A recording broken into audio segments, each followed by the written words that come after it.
Shalom, welcome back. So, we're picking up in chapter 8 of Ancient Israel's Faith and History by George Mendenhall. This chapter is titled Jesus and the New Testament Reformation, the Renewal of an Old Faith. I'm going to split this chapter up into two videos, so this will be part 1 of chapter 8, and part 2 will hopefully follow up in the next couple of days. Here's a photo of the book that we've been going through. You can find this book on Amazon. It'll cost you about $40 new. There were some used copies of the books last time I looked that you can get considerably cheaper. Or if you want the free PDF, there'll be a link in the description of this video so you can download it for free. It's not a real high quality PDF, but it's readable. It's usable.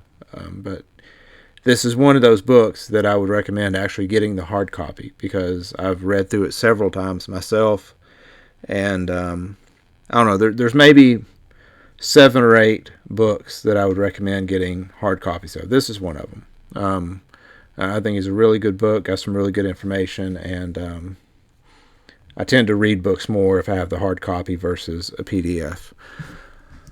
So, in the introduction to the book, we went over the 5 stages of how religions develop, and this is true of every religion, whether you're talking about the faith of the Israelites or whether you're talking about something like Zoroastrianism or some other pagan faith. I mean, they all pretty much go through these different stages. Sometimes they go through the stages more than once. And what we're looking at here in this video with the advent of Yeshua and his doctrines is really a reform. Basically, he's going back to the formative period of the Mosaic faith, and he over time the Israelites got away from the faith taught by Moses. They added stuff like sacrifices, and they added commandments and all this stuff, and so they created this monstrosity which Professor Mendenhall calls Yahwisticism. So if Moses taught Yahwism, then Yahwisticism is kind of like this mystical version of Yahwism. And so Yeshua was really just turning everybody back to the Heavenly Father instead of this Levitical, Herodian type of religion of it really was just a bunch of additions and creating, men creating their own man-made doctrines instead of the laws that Yahweh gave at Mount Sinai. So, the Reform period means that some people, frustrated with the perceived meaninglessness of traditional religious forms, become reinvigorated by connecting with the functions and values of the religion's formative or adaptive periods. So, I've said before, true reform is when you go back to the formative period. If you go back to the adaptive period, then you're just going back to an earlier version of this of all these additions that have been added over time. So if you want to go back to the truth, you would go back to the formative period. So even before the 1947 discovery of the Dead Sea Scrolls, Ralph Marcus, writing for the Journal for Near Eastern Studies, had described the Jewish world of Jesus in terms of the American political scene. He characterized the Essenes as right-wing separatist fundamentalists who lost in their bid to control the Jerusalem temple, then withdrew to a community house on the shores of the Dead Sea. The Sadducees were extremely wealthy and conservative, their power consolidated in the Jerusalem temple. The Pharisees were centrist, who were themselves divided into the conservative-leaning Shemites and the more liberal Hillelites. On the radical left was what Josephus termed the fourth philosophy, the Zealots and the Sicarii. The latter were revolutionary terrorists, publicly assassinating fellow Jews in the name of God. According to Josephus, the revolutionary fanaticism of the Zealots prompted Roman legions to mobilize against the Jews in AD 66 and destroy the city of Jerusalem 4 years later. There's a footnote here. It says the centrist position of the Pharisees may explain why the Romans entrusted them to define Judaism after the Jewish War of 66 to 70 AD. Pharisaic rabbis established an academy of Jewish life and culture in the coastal town of Jamnia, becoming the officially recognized leaders of the Jewish community. Their religious vision would eventually be canonized in the Mishnah and the Talmud. This role of the Pharisees as a centrist is something that is largely missed by most Christian leaders. The Pharisees are painted in church as being these very strict and very staunch followers of the Torah, and in reality, they were not like that. They were very lax. They were kind of like today's Reformed Jews. Like they were selling a form of, we can just call it Judaism. I don't really like that term, but they were selling a form of Judaism that was very much lackadaisical compared to what was in place before. They were not these strict adherents to the law. They were constantly making exceptions and loopholes and workarounds, and this is the problem that Yeshua had with them. Now, how it is missed so often by church leadership has got to be intentional, but to think that the Pharisees were like the bulwarks of conservative adherence to the Torah of Moses. I mean, there's no evidence for that in the scriptures, other than Paul. Paul, he at one point he says that the Pharisees were the most stringent of observing the law, but you don't see that in the Gospels, and you don't see it in history. The Dead Sea Scrolls are constantly criticizing the Pharisees for their lackadaisical attitude toward obedience to God. From the ruins of the 1st century AD emerged Rabbinic Judaism, in some respects an extension of the centrist-leaning Pharisees. It cultivated a strong sense of Jewish peoplehood, as well as a devout commitment to obeying the Torah as a way of serving God and consolidating and preserving Jewish ethnic identity. At the same time, it gave rabbinic officials significant control and influence over the Jewish community, at least locally, at the subpolitical level. Rabbinic Judaism succeeded in preserving many forms of Jewish life that had emerged in the post-exilic period, particularly dietary law, circumcision, and avoidance of intermarriage with non-Jews, and it is still alive today in the Orthodox Judaism it spawned. From my experience in Messianic Judaism and just in studying Judaism in general, I've come to the conclusion that the true object of worship has really become the Jews themselves. Like their peoplehood is really the central figure in their religion, not God. Contrary to what many people believe. But here we turn our attention to another religious movement that arose out of the ruins of 1st century Judaism, one whose dependency on the Hebrew religious tradition may not seem so obvious. This was early Christianity. In fact, because it soon rejected most of the Jewish religious forms that had emerged in post-exilic period, almost everything about it seems new. So, as Professor Mendenhall he's making a point here, is that the new stuff wasn't really the new stuff. It was Yeshua and his apostles rejecting the rabbinic additions to the law. Yet it would be a mistake to caricature early Christianity as representing a complete or even significant break from the Israelite religious past. For example, the early Christians' concern for and adherence to the ongoing Yahweh's tradition is attested, among other things, by the fact that 1 out of 3 New Testament verses contain an Old Testament reference or allusion, intentionally directing readers back to the biblical religious tradition. It is often assumed that these early Christian writers were more or less struggling to create a formal and somewhat contrived link between something possessing religious authority, the Old Testament, and something needing religious credibility, namely Jesus and the newly emerging religious fellowship of his disciples and followers.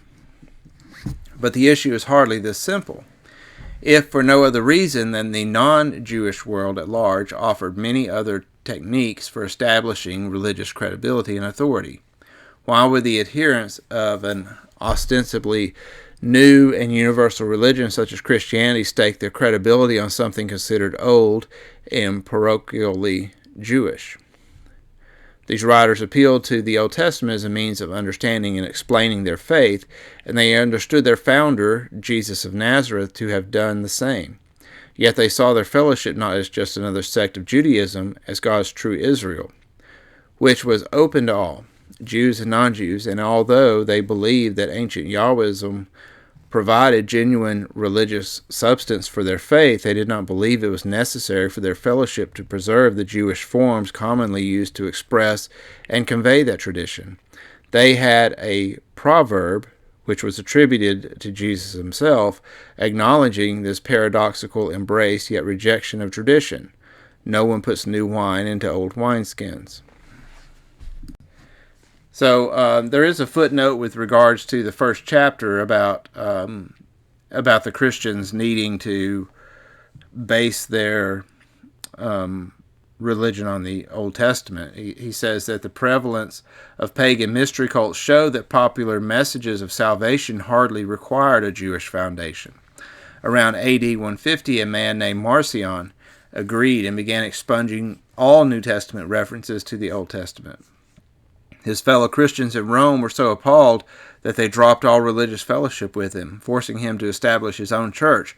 Ironically, Marcion's lingering influence on Orthodox Christianity is reflected in the comparative neglect given to Old Testament in Christian sermons and adult education programs. So what Professor Mendenhall is saying is like this idea that they were only referencing the Old Testament because they needed that as a foundation, it doesn't really hold water, because there were enough pagan mystery cults that had nothing to do with the Old Testament that thrived during this time period. So if they were connecting this faith of Yeshua back to the Old Testament, they were doing it because Yeshua did, in other words. It's not because they needed the credibility of the Old Testament.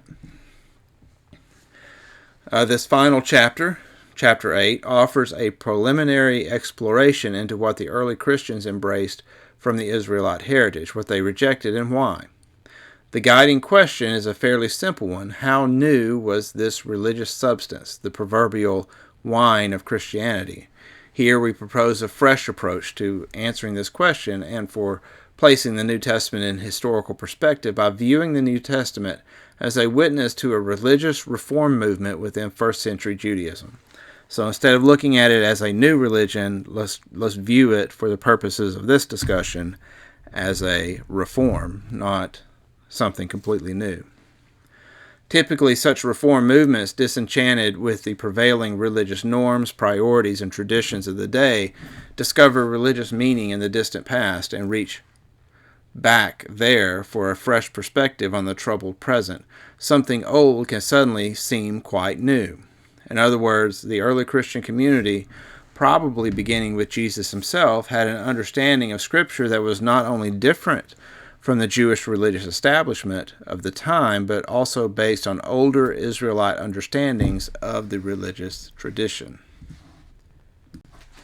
Many readers will understandably be skeptical about the claim that a testament called new retains and promotes a religious tradition that is actually quite old.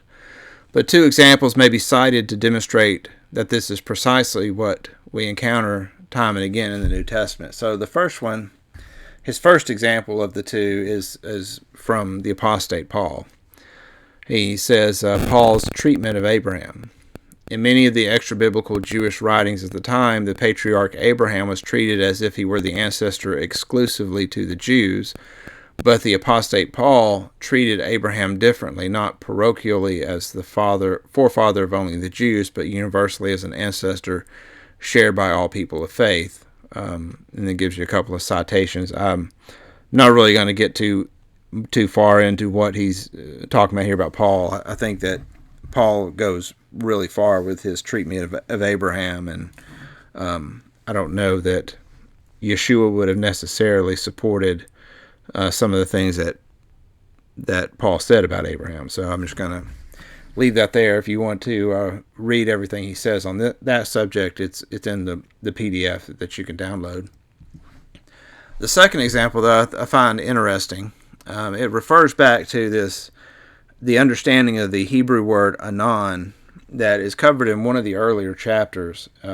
Professor Mendenhall is saying that anon, which is usually translated as thick clouds, was actually a very archaic name or word for angel, and that in later traditions the word malak was used for angel, but anon and malak essentially are the same word. They both just mean an angel.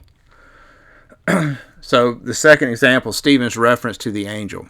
The early Christian recovery of more archaic aspects of the biblical tradition is also evident in the final speech Stephen delivered just before his execution in Acts 7. In it, he notes that Moses was there in the desert with our ancestors and with the angel who spoke to him on Mount Sinai, and he received God's living messages to pass on to us. In the same speech, he also refers to God's law that was handed down by angels. However, the notion of an angel, or Greek angelos, or in Hebrew again is malak, being the agent through which God delivered the law or spoke to Moses is not attested either in the Old Testament or in the extra-biblical writings at the time. Instead, these all associate the giving of the law at Mount Sinai with the anon, anarchic Hebrew word that later biblical writers imagined to be a thick cloud. The Old Testament story thus says a lot about a cloud at Mount Sinai, but nothing about an angel. As with the apostate Paul, Stephen or Luke, who has put this speech in Stephen's lips, diverged from the prevailing tendency of his day. Where did he get this seemingly novel idea? So Professor Mendenhall is essentially, like I said, he's making the case that this anon was an older word for angel, and that over time that word has lost its meaning, and so scribes attempting to interpret what the word meant later came to the understanding it was a cloud, but in reality it was just the ancient word that was later replaced with the word malak. Even though later biblical writers misunderstood Yahweh's anon at Sinai to be a cloud rather than a direct divine manifestation, the tradition still preserved faint memories about the presence of a sacred manifestation of Yahweh, what later generations called a malak, or an angel.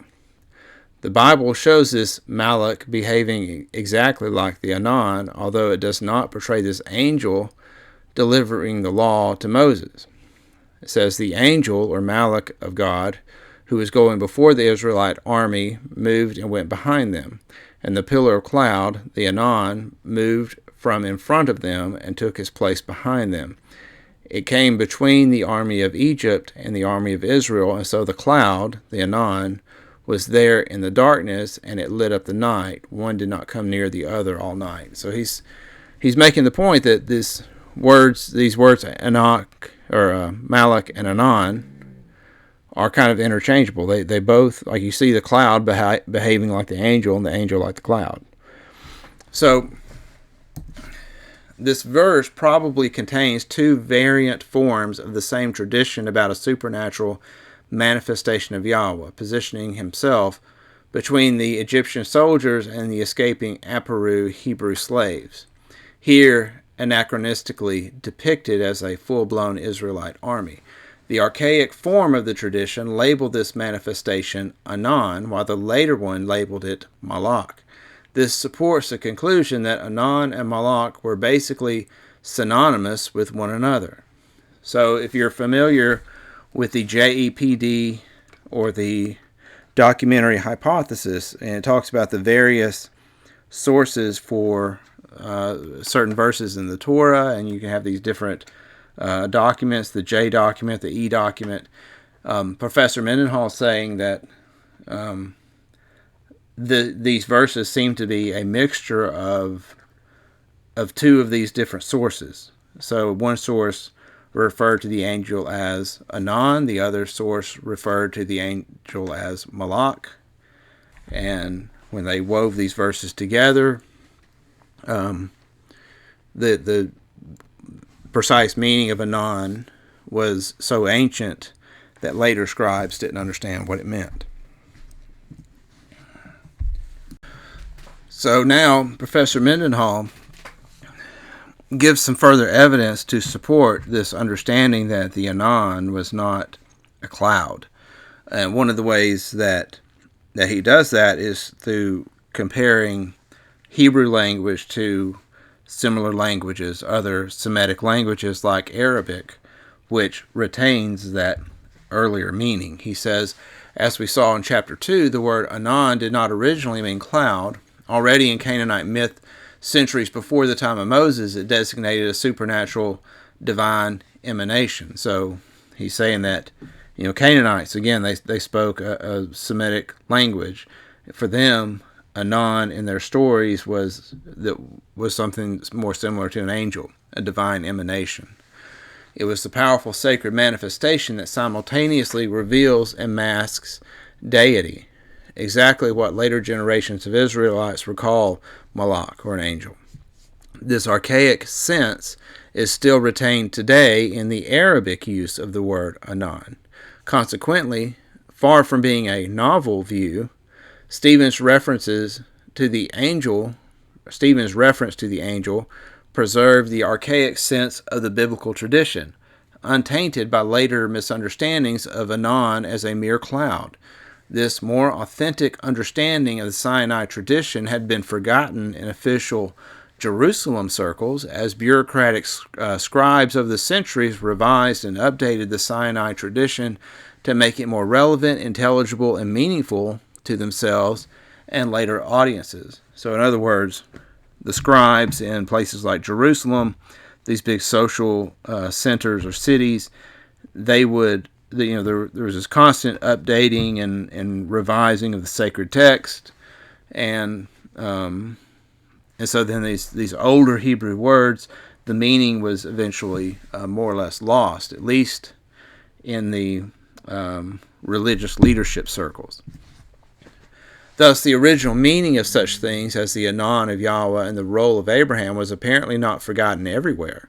But why do some people remember and preserve such aspects of the tradition's remote past, while others, particularly in the religious authorities, did not? For most historical periods, we know almost nothing about the lives of 80% of the people, mainly the village populations. This is true of ancient China and medieval Europe, as well as that of ancient Israel and the Roman Empire. The little we do know is found in text written by urban sophisticates, who usually viewed rural folk with disdain, if not contempt. It is easy for modern historians unwittingly to absorb the elitist bias woven into these ancient texts. For example, if a text presents Abraham as the exclusive forefather of the Jews, some historians may assume either that the rural villagers agreed, or else that their differing views were historically inconsequential. And a footnote says, this attitude is perfectly expressed in the words of Nathanael, "Can anything good come out of Nazareth?" in John 1:46. In Rome and Palestine, the Jewish religious elite often dismissed the Jewish peasantry as ignoramuses, or the Hebrew term am haaretz. So what Professor Mendenhall is saying is that usually in the cities, that's where all the social control is. That's where you'll have a person in authority who will make a change to the religious dogma and then the scribes go to work to write in that change of dogma into the religious text. But in the villages, in the outskirts, that's where the people don't care about what the religious leadership says. Like the outskirts, the small villages, they're the ones that retain the ancient understanding. And that's what appears to have been happening in the first century, that this primitive, we can call it, primitive not in a bad way, but in a good way, the primitive understanding was preserved in the villages and in Galilee and all these outlying areas, versus you go to Jerusalem and they've got this Yahwisticism that really came into prominence during the time of the Davidic monarchy. And the same is true, like even like looking at life in America today. Like you have a lot of these liberal, crazy ideas about changing people's ideas of the family and sexuality and morals and this kind of stuff. Like, it's prevalent in the cities, and you see these people speaking about some of this crazy stuff that they're trying to push on the people, and they present it as being fact. Like, this is just the way modern people believe, and that's what you get out of the cities. But then you go to the smaller towns, like where I live, and people's mentality really hasn't changed. We look at that stuff and think it's stupid. We don't adhere to that here, and so that's no different than what Professor Mendenhall is talking about in ancient Judea. That just because the people in the city, the religious leaders, supposedly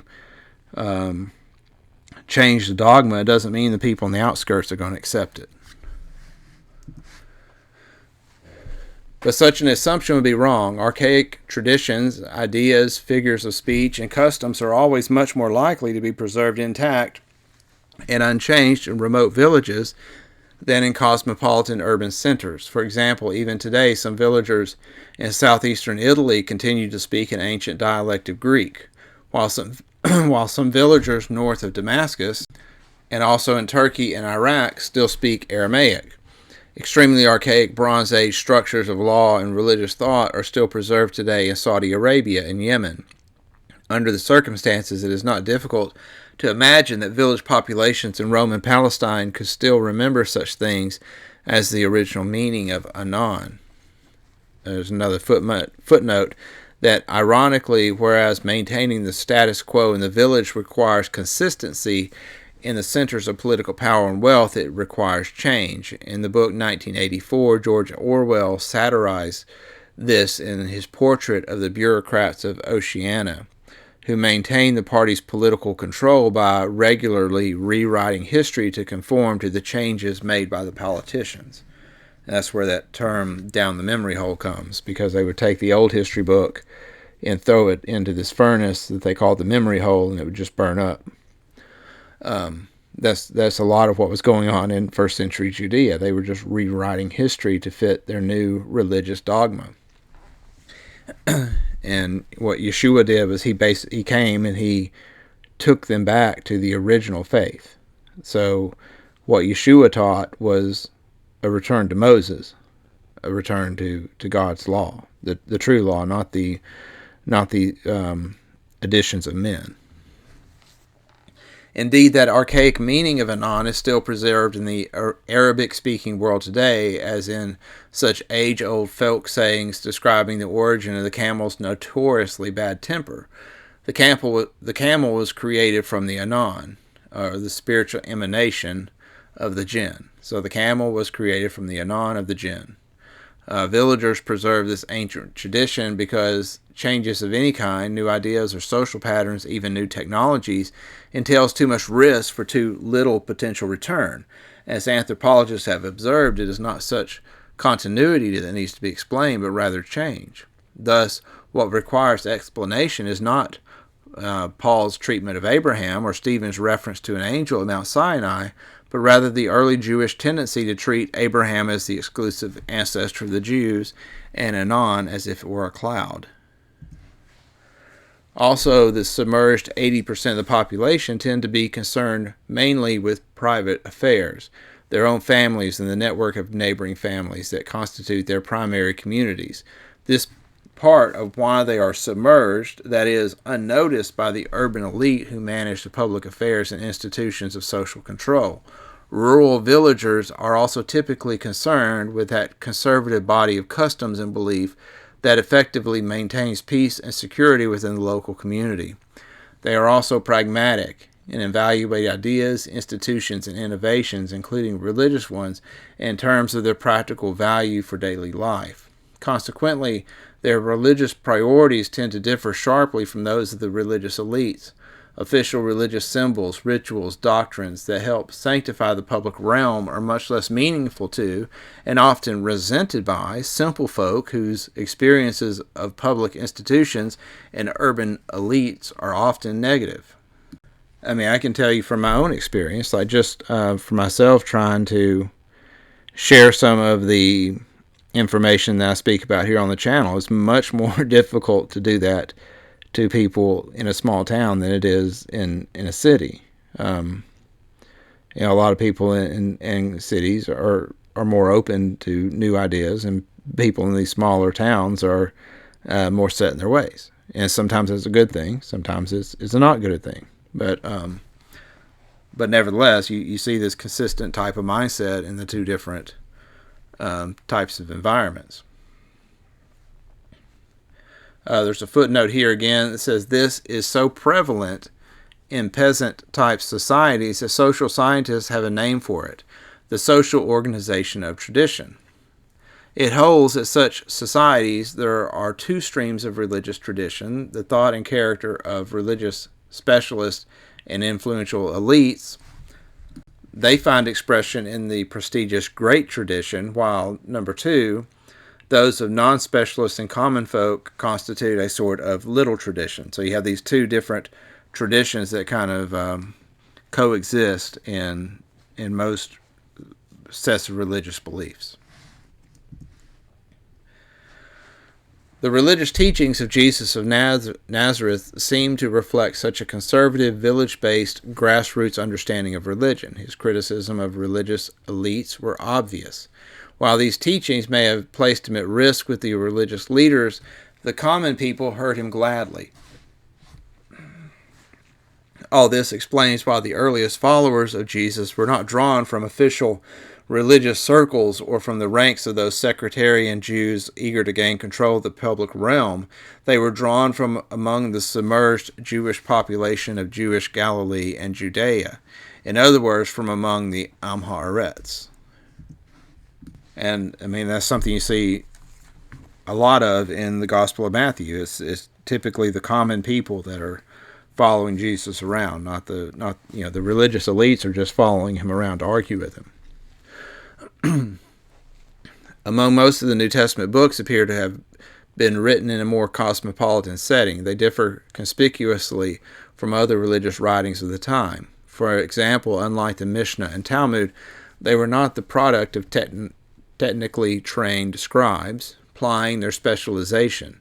Unlike the Dead Sea Scrolls or most of the pseudepigrapha, they were not written by religious sectarians eager to define and control the public institutions of religion. Unlike the first century Jewish writer Josephus and the authors of 1st and 2nd Maccabees, the New Testament writers were restrained in their use of sophisticated Hellenistic literary conventions. And unlike the first century Jewish philosopher Philo of Alexandria or later Gnostic Christians, the New Testament authors showed little interest in doctrinal or philosophical minutiae. In other words, this literature was not the product of religious elites, as Paul of Tarsus observed. The early New Testament community itself was not elitist. Written in Koine, or Common Greek, the lingua franca of the Eastern Mediterranean world, the New Testament is actually quite pedestrian as literature.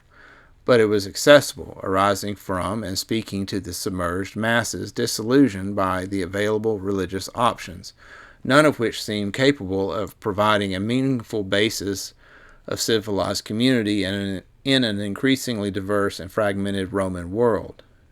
Was there any basis for civilization other than Roman power, or any other political power for that matter? The answer provided in the various New Testament books proved attractive to people of different ethnic and cultural backgrounds.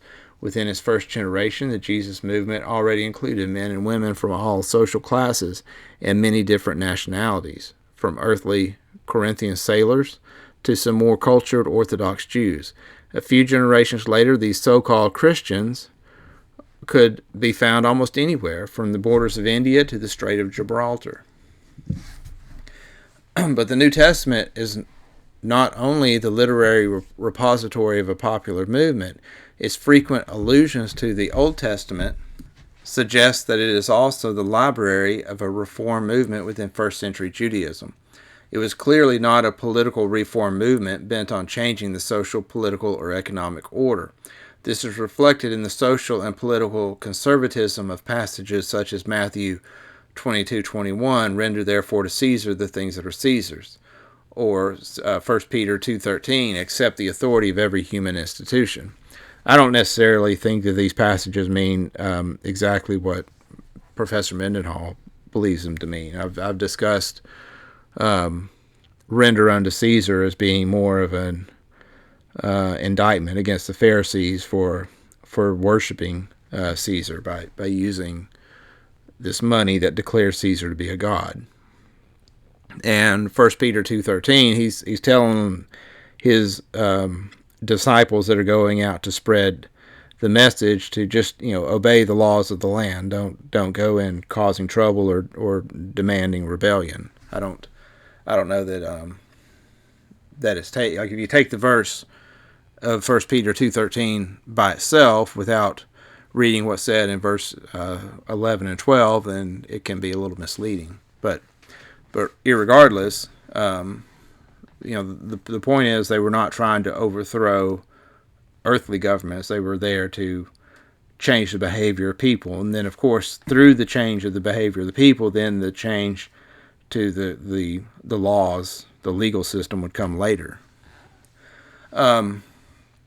Rather, as a religious reform movement, its immediate concern was for the integrity of religious community and tradition, not the civil order per se, although religious reformers usually believe that positive social and political changes will result.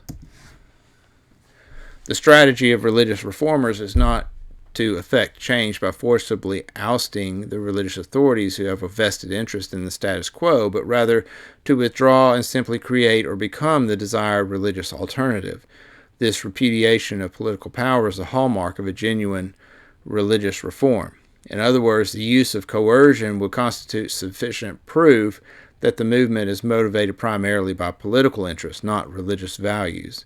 Coerced acts have no religious values. See the Sermon on the Mount. Most important, reform movements often turn to the remote past for guidance and inspiration. To some extent, this means that they must also turn to the conservative countryside, where archaic traditions still have meaning. Thus, it is probably no coincidence that many religious reformers throughout history, from the pre-exilic biblical prophets to Jesus to Martin Luther, came from small and comparatively remote villages. The recovery of ancient perspectives and frameworks of meaning provides a new way not only of addressing the current religious crisis, but also of understanding the developments that led up to it. Encountering an ancient value system and ethic that has lain dormant for centuries can be religiously revitalizing. Some reformational appeals to the remote past are truly creative in the sense that they recover a long-lost religious perspective or framework of values. The classic example is a Protestant movement in the 16th century. An encounter with the first century teachings of the apostate Paul led to massive defections from the Roman Church, most of whose doctrines and structures arose after the 4th century. Of course, Professor Mendenhall didn't use the word apostate. That's my alteration there. Other reformational appeals to the past are merely imitative, designed to revive or preserve those religious forms, structures, and institutions from the past that continue to have meaning. I would say that the Protestant Reformation itself was an imitative Reformation also, because it didn't go all the way back to Jesus. It went back to Paul. If he had went all the way back to Jesus, then it would have been a genuine reform, and it would have likewise had to have been something similar to Ebionite/Nazarene faith, not the modern Christian church faith. In part, the Old Testament itself is a collection of writings from various Israelite reform movements. On one hand, creative reform inspired the oracles of the pre-exilic biblical prophets who preserved the Sinai covenant tradition of pre-monarchic Yahwism, using it to decry the Yahwisticism of their own day. Likewise, during the exile, when enthusiasm was at an all-time low for the Yahwisticism of the now-defunct monarchy, Jeremiah, Ezekiel, 2nd Isaiah, and the author Job promoted an understanding of Israelite faith that presumed a framework of meaning and values derived from pre-monarchic Yahwism. On the other hand, Josiah's imitative reform, hoping to recover the political glories of David and Solomon, has also left its mark on the Old Testament. It spawned the particular interpretation of Israel's past as a national history, canonized in the books of Joshua, Judges, Samuel, and Kings. Ezra and Nehemiah also launched an imitative reform designed to consolidate Jewish ethnicity in terms of specific forms, structures, and institutions they and their followers considered sacred. So you can see a series of various reforms throughout the Old Testament history. First century Judaism, as depicted in the writings of Josephus, was ripe for reform.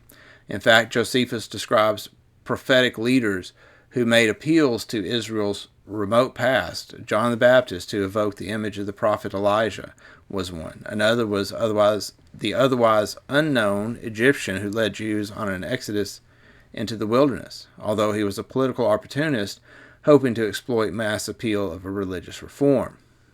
In a little over 2 centuries between the time of Alexander Jannaeus in 94 BC and the Bar Kokhba revolt in 132 AD, 3 bloody civil wars were fought by Jews within the city of Jerusalem, even while foreign armies were outside laying siege to it.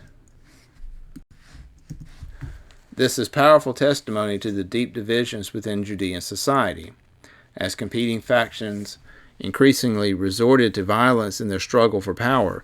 Because they all invoked religion in this struggle, the whole religious system fell into disrepute.